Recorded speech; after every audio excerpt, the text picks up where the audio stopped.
In business today, 3 things to know. First, Mary Barra at General Motors swings the axe. She fires 15 people, including top executives she says were incompetent or irresponsible in the handling of ignition switch failures. We'll have the details of a just-released GM report. Then, battling deflation, an extraordinary move by European central banks to cut interest rates to negative territory.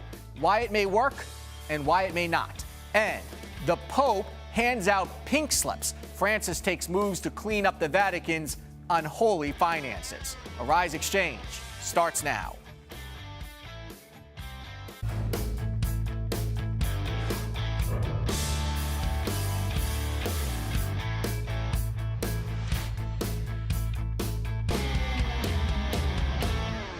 Hello, everyone. I'm Andrew Schmertz. General Motors cleaned house Thursday and set up a compensation program for crash victims as a result of faulty ignition switches. It is the latest move by CEO Mary Barra to fix both GM's image and the problems within the automaker that led to more than a dozen deaths and millions of recalls. GM also released an internal report, one it paid for, into why the company waited 10 years to warn car buyers about the problem and then recall some 2.6 million cars. At least 13 deaths are blamed on the switches. Some lawyers say that number could be as high as 80. Here's Mary Barra speaking today. First, we will do the right thing for those who were harmed. And second, we'll accept responsibility for our mistakes and commit to doing everything within our power to make sure this never happens again. The car coach Lauren Fix has been talking about this on all media throughout the day, and we're honored to have you back on Arisexchange, Lauren. Good afternoon. Well, thank you, Andrew. So 15 people, that enough? Well, I think there's going to be more. And what we found out so far, initially she wasn't very open to who was let go. One of them was Ray DiGiorgio. He was a gentleman who stood up in court and said that he knew nothing of this ignition switch recall or a problem with it in one of the death cases. And they let him go today, but in the past he had been told to stay home with no pay. So he's officially released from General Motors. In addition, there's a lot of upper-level management, including a senior lawyer and a bunch of staff from their legal department for just basically ignoring things that were happening. What else does this report say? Because, you know, it's looking back, certainly, but what are the steps going forward that the company is putting into place? Well, GM's internal investigation found that there was a lot of silos, essentially, where sales and marketing would report directly to the CEO, where when it came to the engineering department, they would sort of handle it within themselves, and there were 4 levels before it got to the CEO. So they may or may not have known about this, but from a legal perspective, when you've got deaths and a spike in data, that information should have gone to the CEO and at least to the legal department. And because of that, the report states that there was a lot of people not doing their jobs. They weren't taking attendance at engineering meetings, which is unheard of. They weren't following what we do in the industry called QS 9000, which is the standards and practices for engineering and manufacturing.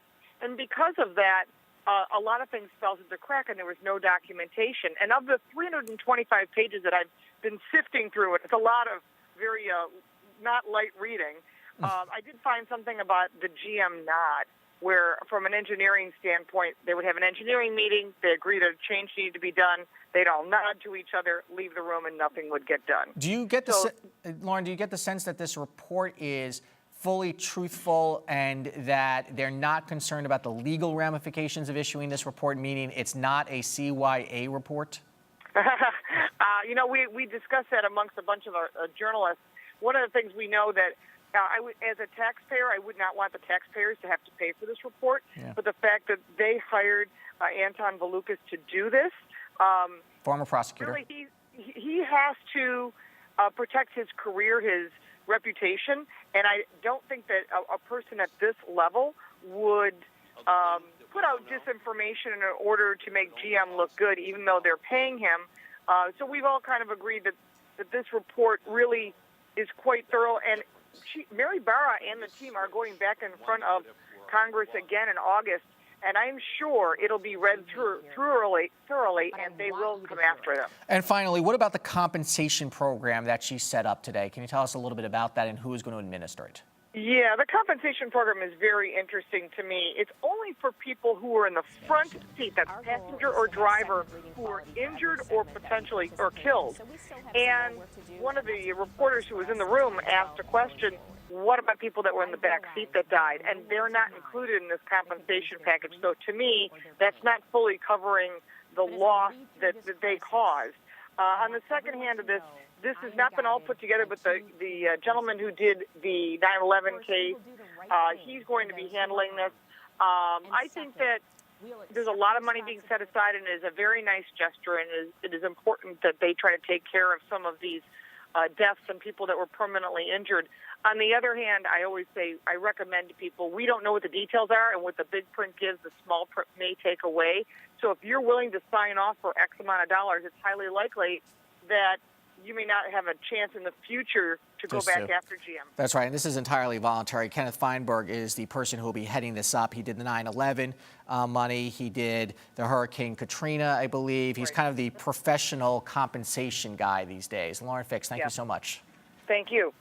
Turning to Wall Street. Wall Street did hit a record again on Thursday ahead of unemployment numbers on Friday. Here's how the market wrapped up the day. Dow Jones Industrial Average up 98.58 to 16,836.11. The S&P 500, that's a record, 1258 to 1940.46. And the Nasdaq up 44.5 points. Some of the stocks we're watching today. French investment bank BNP Paribas is under investigation again for doing business with countries the U.S. have blacklisted. Now, a top executive of the bank, George Chaudron de Courcelles, has been asked to step down amid the probe. BNP closing at 51.48. Barnes & Noble and Samsung are teaming up to create a new color tablet. Under the deal, Barnes & Noble has committed to buying 1 million Samsung co-branded color tablets over the next 15 months. Barnes & Noble up 61 cents to 19 and change. Online real estate company Trulia says it's cutting about 85 jobs from its operations. This after its acquisition of market leader for $355 million last year. The majority of the employees laid off worked in administration and finance. Trulia up 89 cents. And looking at commodities, gold up 9.20, oil pulling back 11 cents. U.S. traders woke this morning to the news that the European Central Bank took the unprecedented step of moving interest rates in the Eurozone on bank deposits into negative territory, a move to combat the specter of deflation. Why this move and what does a negative interest rate even mean? To discuss this and some other market news of the day is Michelle Clayman. She is Chief Investment Officer at New Amsterdam Partners. Welcome back to Arisexchange. Thank you. Well, what does it mean to have a negative interest rate? What did the ECB do here? Well, they're really trying to encourage bank lending activity in the hope of goosing European economies. It's a very unusual move. The process basically means the banks have to pay back into the central bank? Yep. And we'll wait to see if it works. One of the issues is that Europe is still having a very uneven recovery. So if you look at Europe, the UK is doing well, but the rest of Europe is still having a problem getting going. Unemployment is high, economic activity is weak. There's only so much liquidity that the central bank can put into the economy. I mean, why not a discussion, and has that discussion been going on, about taxes and regulations? I think it's an important one to have because I don't want to get too academic on you, but Jan Tinbergen had his theory of controllability, and there's only so much you can do with monetary policy. But at the same time, there's a big political problem because one of the issues in Europe is regulation, rules designed to protect workers, for example, but what they do is they make business less nimble. But the problem is that after the financial crisis, with all the hurt that that created, there's very little political will to address some of those issues. And austerity as well on the table, and the risk of raising taxes and the ability to cut taxes. Yes, now in England, that seems, the United Kingdom, that seems to have worked. The economy is picking up nicely. But on the other side, you look at economies like Greece, and the austerity has led to the rise of the far-right parties, and that could have horrible consequences. Very political. What's the difference then between the Eurozone and the United States, where clearly we don't have deflation and we may actually be starting to get into an inflationary environment?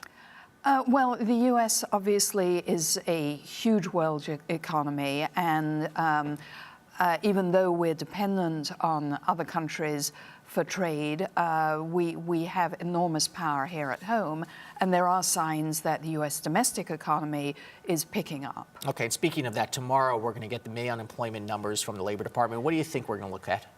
They'll either be where they were or maybe tick down a smidgen. I wouldn't expect any radical improvement, but today's initial claim numbers were pretty good news. And the weekly claims sort of trending in the direction you want to see? Absolutely. Yes, although earlier this week, some of the other job reports were not as bullish as maybe people would have hoped. Yeah, and we still want to see, when you look at these numbers, we want to see participation in the labor market. Do you think that we're starting to see some improvement there? We are seeing consumer confidence improve. Does that go kind of hand in hand? I hope so, but one of the things about the participation rate is, as you know, the U.S. population is aging, and the participation rate may still be low as older people can't find work and then figure that it's not even worth trying. Looking at the stock market, we're yet in another record territory, which doesn't mean anything. We understand that. But is it all kind of priced in that the economy and the GDP is going to look a little bit better, or are we possibly in for some ugly surprises this summer? Well, if there's surprises, we don't know, by definition. This is by definition. So okay. The stock market does look forward, and economic data here in the U.S. has been improving. Corporate profits are still pretty robust and expected to grow in the high single digits this year again. Of course, other asset classes don't look very attractive. You know, bonds are... There's no place to continue to put your money. So the real risk for a correction, would you say, is if you start to see interest rates go up? That could be one risk. And then the other thing that has seen the markets sell off are global crises. So at the beginning of the year, we were worried about Syria. And then right after the Olympics, we saw the invasion of Crimea and then Ukraine. And those periods of uncertainty make people not want to own risky assets. And when you talk about surprises, that's the one thing that really does surprise people. Michelle Clayman from New Amsterdam Partners, thank you. My pleasure. Coming up, the G7 tries to come up with a common plan for Russia, even as some individual leaders plan their own meetings with the Russian president. And later, the Pope takes on the Vatican finances. You're watching Arisexchange.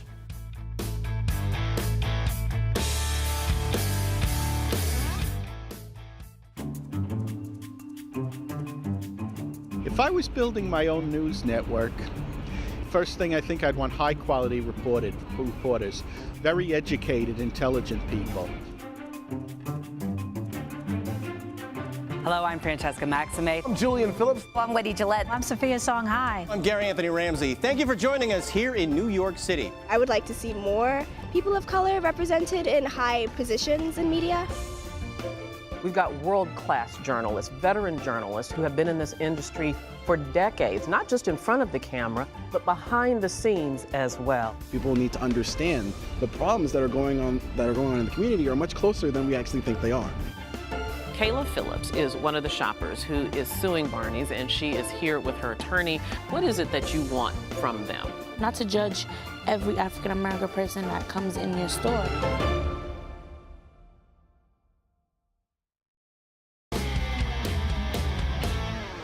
Welcome back to Arisexchange. Time now for our business ticker, stories making news around the world. The Ukraine continues to top the agenda at the G7 summit in Brussels. Leaders of the member nations are pushing for peace talks between Russia and Ukraine. Here's what President Obama had to say earlier today. Russia needs to recognize that President-elect Poroshenko is the legitimately elected leader of Ukraine and engage the government in Kiev. Given its influence over the militants in Ukraine, Russia continues to have a responsibility to convince them to end their violence, lay down their weapons, and enter into a dialogue with the Ukrainian government. However, if provocations in Ukraine continue, the G7 leaders say they are prepared to impose further sanctions on Russia, though it should be noted many of them have scheduled side meetings with President Vladimir Putin.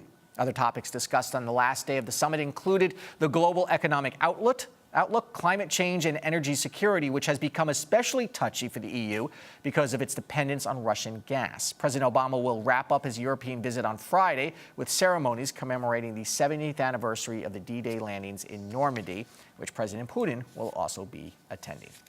Donald Sterling has officially agreed to sell the Los Angeles Clippers. In an about-face, Sterling has now signed off on a deal his wife Shelley arranged to sell the team to former Microsoft CEO Steve Ballmer for a whopping $2 billion.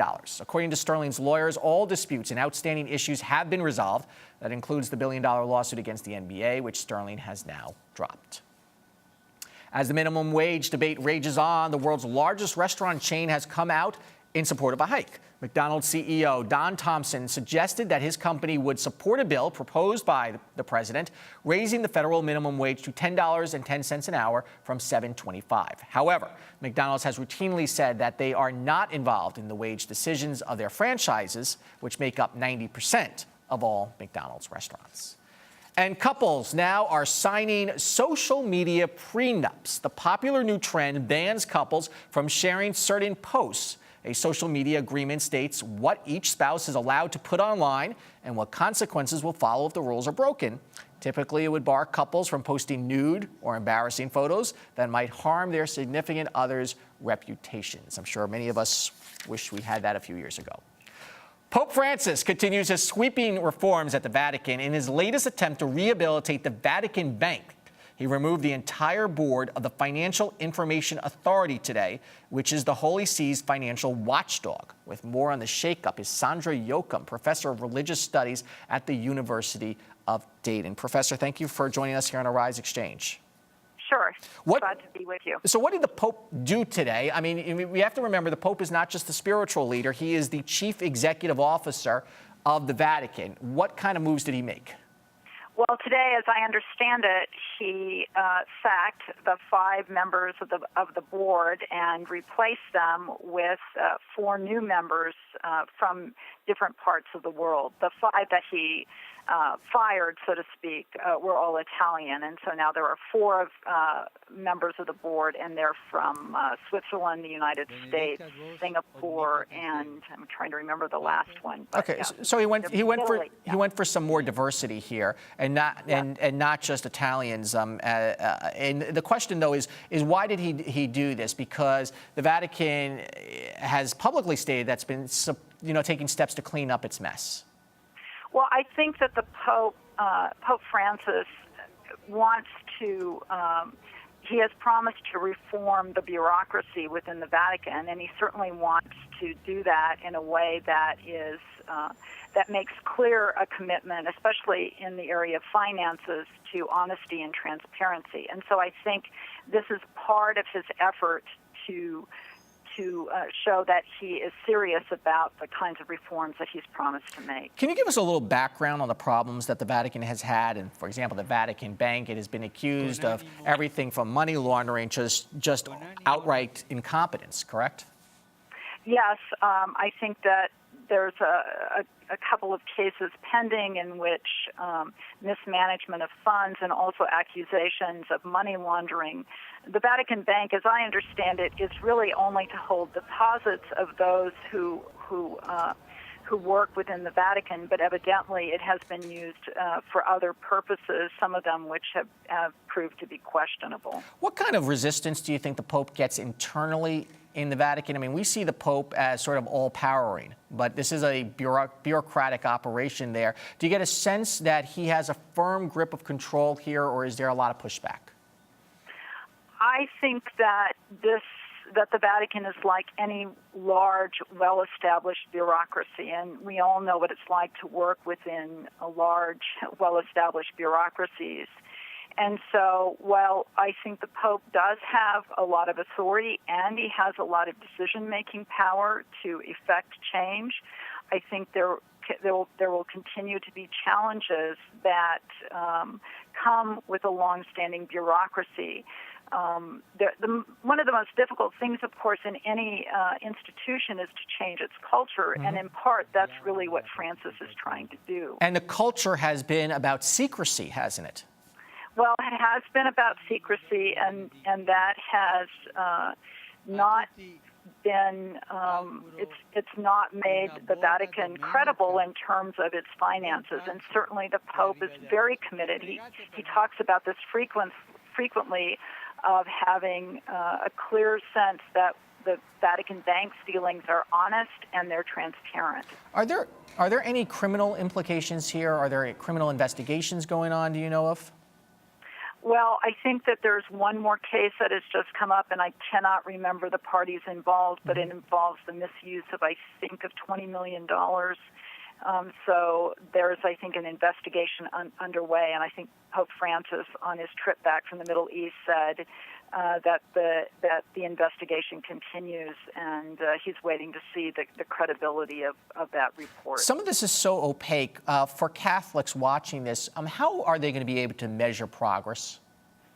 Well, I think that they are going to be able to measure progress by seeing if, in fact, Francis is able to do what he wants to do, which is to reclaim the Church's mission, which is not to make, not to help people make a profit, but to be more prophetic by helping the poor and serving those in need. And so if we see that that is far more evident in the Church's work, then I think Catholics will say, yes, I think there has been reform here. And I think that the Pope will continue his work to try to make that happen. Sandra Yocum from the University of Dayton. Appreciate your time today. Yes, thank you. Ahead, preaching about women with music demeaning to women makes one pastor our favorite person of the day. You're watching Arisexchange.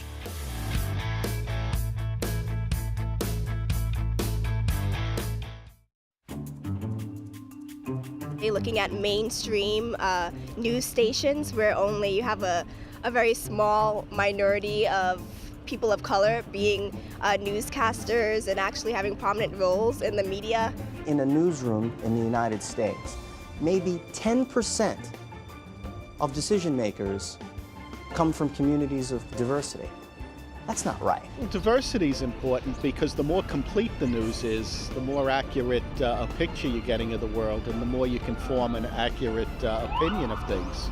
The vision here is not just to tell the main stories of the day, but to tell the news that other organizations don't tell, and tell it in a way that people like me, people that look like me, that look like you, are interested in. Arise News. Arise News. Arise News. Arise News. Arise News, every culture, every angle.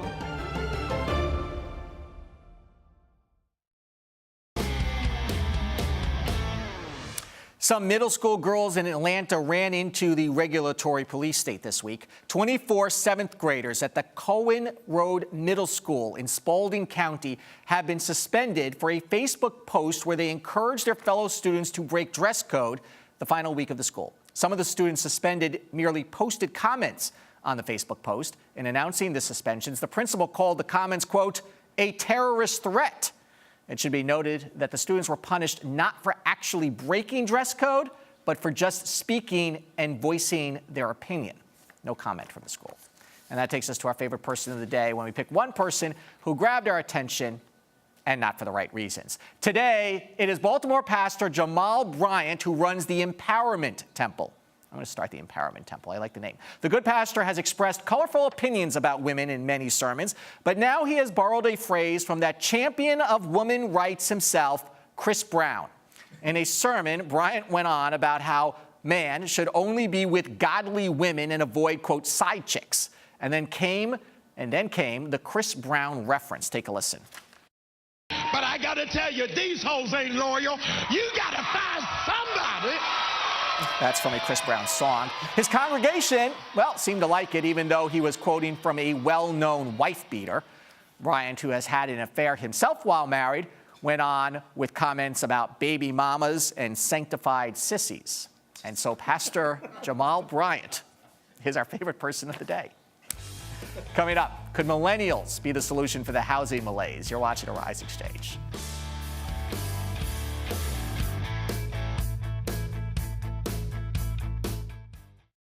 If I was building my own news network, I think I'd want broad, in-depth knowledge of important issues throughout the world. I would want to recruit a fairly diverse staff that had different life experiences before they came to news. We want to see how we can help ourselves and help benefit other people, and not just see what's up with the celebrities and where they're going and traveling and buying this and buying that. If I were to build my own news network, it would certainly have to reflect a diversity of culture, because that's the global situation, that's the global reality.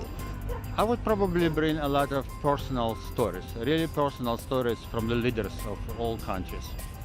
If I was to build my own news network, I would just have people from all over who are very connected and diverse. Vice News, every culture, every angle.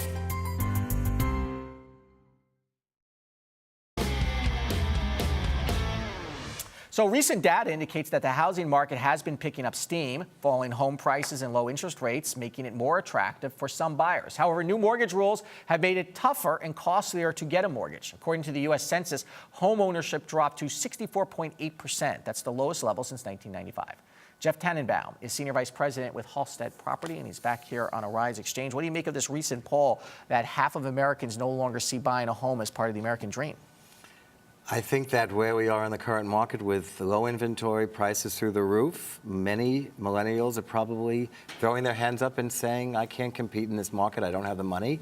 And it's frustration that is pushing or causing this belief that they can't buy into the American dream. Yeah, when we did see home prices fall, what happened there were investment groups stepped in and bought a lot of property, right? And then drove up prices. True.